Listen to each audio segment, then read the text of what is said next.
Astro SS Baghel channel में दर्शकों आपका हार्दिक स्वागत है, अभिनंदन है। कैसे हैं आप लोग? माँ भगवती, बाबा भोलेनाथ और भैरवनाथ की कृपा से आप लोग बहुत अच्छे होंगे। और मैं ईश्वर से प्रार्थना करता हूं कि जो भी मेरे व्यूअर्स हैं, जो लोग मेरी ये वीडियो देख रहे हैं, तो माँ भगवती का प्रेम और आशीर्वाद हमेशा आपको प्राप्त होता रहे आपके सकारात्मक कामों पर। ठीक है। विषय आज का बड़ा ही रोचक, बड़ा ही बेहतरीन होने वाला है। वीडियो के एंड तक बने रहिएगा और ध्यान से सुनते रहिएगा आज के इस विषय को। तंत्र क्रिया कैसे फेल होती है और कैसे काम करती है। आज का जो टॉपिक है बिल्कुल अलग है, ग्रह नक्षत्रों से हटके तंत्र के ऊपर। तंत्र में बहुत सारी क्रियाएं हैं, लेकिन उसमें मुख्य क्रियाएं मैंने दर्शाई हैं, जैसे स्क्रीन पे मारण, मोहन, स्तंभन, विश्लेषण, उच्चाटन, वशीकरण, आकर्षण, साधना ऊर्जा, रसायन क्रिया आदि। ठीक है। थोड़ा थोड़ा इस टॉपिक पे बात करते हैं। मारण। मारण वो क्रिया होती है कि आपने तंत्र मंत्र से किसी देवी देवता, किसी सिद्धि, भूत प्रेत, जिन्न, ठीक है, मसान को आपने भेजा, व्यक्ति के फोटो पे क्रिया करके, व्यक्ति के संग कुछ खिला पिला के, या व्यक्ति के घर में किसी प्रकार से कोई चीज पहुंचा के, अभिमंत्रित करके, और उसने उसका मारण कर दिया। मारण करने की भी बहुत सारी क्रियाएं होती हैं। उसमें टाइमिंग होती है कि 24 घंटे, 12 घंटे, 3 घंटे, 1 साल, 2 साल, 10 साल, 5 साल, तिल तिल मारना है, बिस्तर पे गिरा के मारना है, मतलब रोग ऋण से मारना है, एक्सीडेंट से मारना है। ठीक है। तो ये हो गई आपकी मारण क्रिया। मारण क्रिया के बाद में दूसरे टॉपिक पे बड़ा छोटा छोटा लेके चल रहा हूँ, वरना विषय की बात करी जाए तो एक एक विषय पे आप जो है पूरा पूरा ग्रंथ लिख सकते हैं। मोहन। मोहन का मतलब ये होता है कि जैसे कोई व्यक्ति आपको भाव नहीं दे रहा है, ठीक है, या आप समाज में बैठ रहे हो, वहां पे जैसे मान लिया आप अपनी मित्र मंडली में, फ्रेंड मंडली में कहीं पे बैठ रहे हो, आपको भाव नहीं मिल रहा है, या लोग आपके संग एक जैसे कहते हैं ना कि बड़ा अजीब सा व्यवहार करते हैं, जैसे एक, जैसे किसी को कोल्ड ड्रिंक दे रहे हैं, किसी को चाय दे रहे हैं, किसी को कॉफी दे रहे हैं, तो लो भैया जी, और आपसे कह दिए लीजिए, मतलब उनकी वाणी में ही अलगता आती है। तो जो मोहन होता है, तो मोहन जिस व्यक्ति को अपने तरफ से आकर्षित करना होता है, मोहित करना होता है, तो उस पर मोहन क्रिया करी जाती है। यानी कि उसके सीधे सीधे अगर साइंटिफिक तरीके से बात करी जाएगी कि अगर उसके अंदर ऐसे बैक्टीरिया, ऐसे कीटाणु हैं जो आपको मान सम्मान या प्रेम बस नहीं कर रहे हैं, या आपको उचित आदर नहीं दिलवा रहे हैं, तो आप जो चीज अगर उन पे मोहन क्रिया करोगे तो उसके मन में आपके प्रति प्रेम पैदा होगा, आदर पैदा होगा। अब बात करते हैं तीसरे टॉपिक पे, स्तंभन। ठीक है। जैसे आज की डेट में माँ भगवती, जगत जननी, माँ पीताम्बरा, ठीक है, तो माँ बगलामुखी जो है, उनके लिए भाई लोग पूजा पाठ, हवन, जप, मंत्र जाप बहुत चल रहा है। ठीक है। स्तंभन की मुख्यता देवी मानी जाती है। स्तंभन का मतलब क्या होता है कि जैसे कोई आपका विरोधी है, ठीक है, उसका काम कारोबार चल रहा है, या उसके बच्चे अच्छे पढ़ रहे हैं, तो आपने स्तंभन क्रिया करवा दी। स्तंभन क्रिया का मतलब है कि उस चीजों को रोक देना, आगे नहीं बढ़ पाना। ये हो गया गलत तरीका। अब स्तंभन का दूसरा तरीका ये होता है कि भाई, कहने का तात्पर्य ये है कि जो लोग मेरे प्रति नकारात्मकता रख रहे हैं, नकारात्मक सोच रख रहे हैं, या जो लोग मेरे पे कोर्ट केस कर रहे हैं, या कोई दिक्कत परेशानी खड़ा कर रहे हैं, या तंत्र क्रिया कर रहे हैं, तो वो स्तंभन उनके लिए करवाते हैं कि वो वहीं के वहीं रुक जाएं, वो क्रियाएं, वो गलत चीजें हमारे संग ना हो पाए। तो स्तंभन का ये दूसरा तरीका होता है। अब विश्लेषण। विश्लेषण का मतलब ये होता है कि जैसे कोई व्यक्ति है, ठीक है, कोई व्यक्ति है जिसका जो है, आप जो है, कहने का तात्पर्य ये, विश्लेषण का मतलब ये होता है कि जैसे मान लिया कि एक चीज समझिएगा कि जैसे आप हो और आप सामने से शत्रुता नहीं निभाना चाह रहे हो, ये सामने वाला जो व्यक्ति है वो आपसे बहुत ज्यादा मजबूत है, तो आपने क्या करा कि उसका कोई मित्र है, उसका कोई मिलने जुलने वाला है, तो दोनों के बीच में विश्लेषण करवा दिया। तो क्या हो गया कि दोनों लोगों में आपसी जो दुश्मनी है वो पैदा करना, यानी कि लोगों के बीच में दुश्मनी और वो चीज पैदा करना, तो इसे विश्लेषण क्रिया जो है के रूप में बोला जाता है। ठीक है। अब बात करते हैं उच्चाटन की। ठीक है। अब उच्चाटन की बात करने से पहले मैं आपको विश्लेषण की एक और सकारात्मकता पहलू पे नजर ले जाना चाहूंगा। वो ये कि जैसे मान लिया कोई व्यक्ति है, किसी के घर में बैठ रहा है और उसके घर को तोड़ना चाहता है, ठीक है, या गलत स्त्री पे, या कोई स्त्री गलत पुरुष पर निगाह रख रही है कि ये मेरा हो जाए और मैं ये इन लोगों में लड़ाई करवा दूं, तो वहाँ पर पहले, जब आज के बहुत मतलब हजारों साल पहले, सैकड़ों साल पहले, तब ये क्रिया करवाई जाती थी कि ये बंदा घर में आ रहा है, ये बंदा गलत करने जा रहा है, तो उसका विश्लेषण करवा, तो जो व्यक्ति जिससे जिसके लिए ये करना चाह रहा है या जो कुछ करना चाह रहा है, तो जब वो अलग हो जाएगा तो वो चीज़ सही हो जाएगी। तो विश्लेषण का सही प्रयोग भी होता था। अब आगे जैसे उच्चाटन की बात करी, देखो उच्चाटन का मतलब क्या होता है, नाम से ये उच्चाटन। अब उच्चाटन आज की डेट में तो गलत प्रयोग हो गया। उच्चाटन का मतलब ये हो गया कि साहब कोई व्यक्ति है, आपने देखा होगा कि उसका काम करने का ही मन नहीं करता है, ठीक है, जॉब पे गया, थोड़ा बहुत काम किया, अब ने कहा हटाओ नहीं करते हैं, ठीक है। उसके बाद में व्यापार पे उनने दुकान खोली, थोड़ा बहुत खोली, अपने वो मोबाइल में लगा हुआ है, इधर उधर की बातों में लगा हुआ है, लेकिन उसका बिजनेस पे ध्यान ही नहीं है। अगर वो बिजनेस पे ध्यान देने की कोशिश कर रहा है, तब भी उसके संग क्या हो रहा है, तब भी उसके संग क्या हो रहा है कि यार मन ही नहीं लगता। यानी कि एक भाषा में अगर मैं कहूँ, मन ही नहीं लगता साहब काम धंधा में। तो ये विश्लेषण क्रिया, वो उच्चाटन क्रिया करवाई जाती है।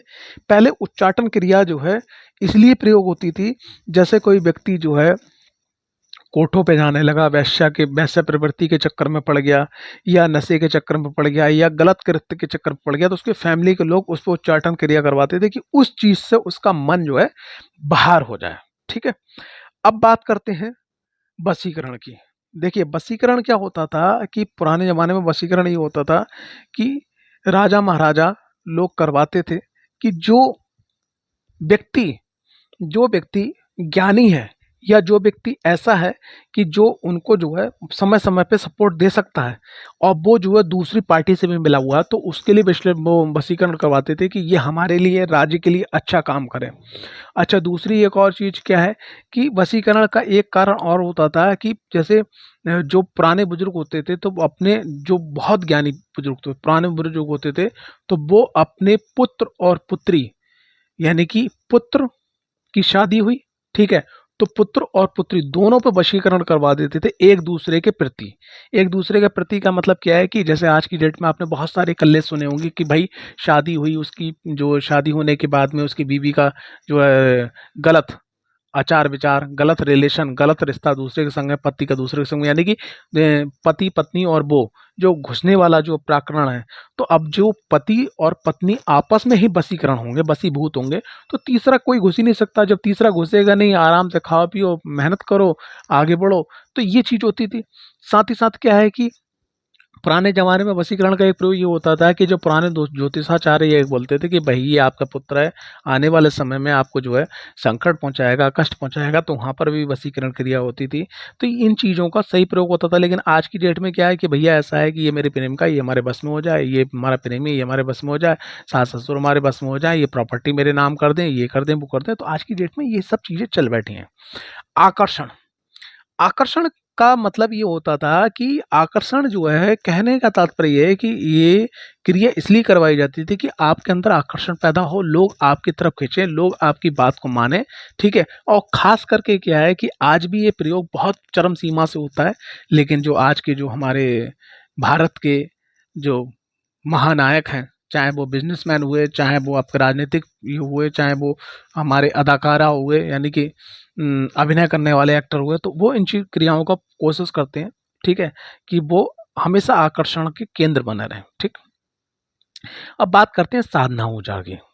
साधना ऊर्जा में क्या होता था कि सिद्ध गुरु के माध्यम से, आंखों के माध्यम से, ठीक है, और कान में मंत्र बोल देने के माध्यम से, या मंत्र को लिख के विधिवत तरीके से कुछ जड़ी बूटियों के संग में उसको खिला देने के माध्यम से मंत्र आपको दिया जाता था, उसका विधि विधान दिया जाता था, और आप उसको साधना करते थे, तो वो ऊर्जा जो है उत्पन्न होती थी। उस ऊर्जा से उस जिस देवी देवता और जिस ईश्वर की आप आराधना करते थे, उससे एक अंश आपको प्राप्त होता था, जिसको साधना ऊर्जा बोलते थे। तो वो साधना ऊर्जा इसलिए होती थी कि उसमें कुछ कीलक होते थे। कीलक का मतलब क्या होता है कि एक वचनबद्ध, मैं सीधी सी बात है, एक प्रॉमिस होता था गुरु के माध्यम से कि आप इस क्षेत्र में इस साधना ऊर्जा को प्रयोग कर सकते। तो साधना ऊर्जा आज भी लोग कर रहे हैं, बड़े बड़े सिद्ध महापुरुष हैं, ठीक है। उसके बाद में रसायन क्रिया, ये भी एक तंत्र का टॉपिक है। रसायन क्रिया जो है कि जैसे एक जड़ी बूटी है, ठीक है। अब जड़ी बूटी आप वैद्य ने बना के दे दी, ठीक है, अब वो खा रहा है, आराम करेगा, लेकिन उसी जड़ी बूटी पे शिव पुराण के, देवी भागवतम के, ठीक है, और बहुत सारे ऐसे पुराण हैं जिसमें कुछ ऐसे मंत्र, कुछ ऐसी विधियां दी गई हैं कि उसको मतलब जड़ी बूटी को अभिमंत्रित करना, जैसे ये, और ये किसके लिए करी जाती थी, खास करके जो राजा महाराजा, जो उच्च कोटि के लोग होते थे, कि भाई वैद आया, वैद ने दवा दी, लेकिन उनके घर के, उनका जो घर का जो पुरोहित होता था, या उनका जो मतलब एक प्रकार से जो गुरु होते थे, तो उससे वो अभिमंत्रित करके वही जड़ी बूटी देते थे, तो बहुत तेजी से काम करती है। लेकिन आज की डेट में क्या है कि अब ये जो विज्ञान है, रसायन विज्ञान, ठीक है, जो आपके तंत्र मार्ग से जुड़ा हुआ, लगभग लगभग लुप्त हो चुका है। तो अब ये तो थे कुछ मेन टॉपिक जिस पे मैंने बात करी, लेकिन अब मैं बात करूंगा कि तंत्र क्रिया कैसे फेल हो जाती हैं। सबसे पहली चीज क्या है कि आज वो लोग बचे नहीं कि जो तंत्र कर सकें। दूसरी चीज क्या है कि तंत्र जो है, जिस पे आपने करवाया किसी भी तरीके से, तो सबसे पहली चीज क्या है कि एक एग्जाम्पल लेता हूं कि अगर उसका ओरा जो है 10 मीटर है और आपका खुद का ओरा 5 मीटर है और आपने किसी पे तंत्र करवाया, ठीक है, तो वो काम नहीं करेगा या कुछ प्रतिशत उसका कम हो जाएगा। सबसे पहला टॉपिक ये है कि तंत्र फेल होने का, कि आपकी ऊर्जा, आपका ओरा इतना मजबूत होना चाहिए कि जब हम सामने वाले व्यक्ति पे तंत्र करें तो वो चीज काम करे, ठीक। दूसरा टॉपिक क्या है कि तंत्र जब हमने किसी पे करवाया, तो करवाने के लिए क्या है कि यहाँ पर ये बहुत जानना जरूरी है कि उसका वक्त कैसे चल रहा है। जैसे मैं एक एग्जांपल लेना चाहूँगा आज की डेट में, जैसे मान लिया हमारे भारत के प्रधानमंत्री श्री नरेंद्र सिंह मोदी जी हैं और उनके विपक्ष में राहुल गांधी खड़े हुए हैं। अब राहुल गांधी पे तो तंत्र करवा सकते हैं मोदी जी पे, ठीक है, लेकिन सामने वाले व्यक्ति का अगर वक्त मजबूत है तो कुछ असर होगा, निश्चित है। जो मेहनत करी गई, जो कर्म करा गया है, तो ये बिल्कुल निश्चित होना चाहिए कि सामने वाले व्यक्ति का किस प्रकार का कर्म है। अगर कोई तंत्र बहुत तगड़ा है, बहुत मजबूत करवाया गया है, तो वो जाके होल्ड अप हो जाएगा। होल्ड अप का मतलब एक प्रकार से फिक्स डिपॉजिट हो जाएगा। जब उसका समय थोड़ा डाउन हो जाएगा तो फिर वो उसको कवर कर लेगा, ठीक है।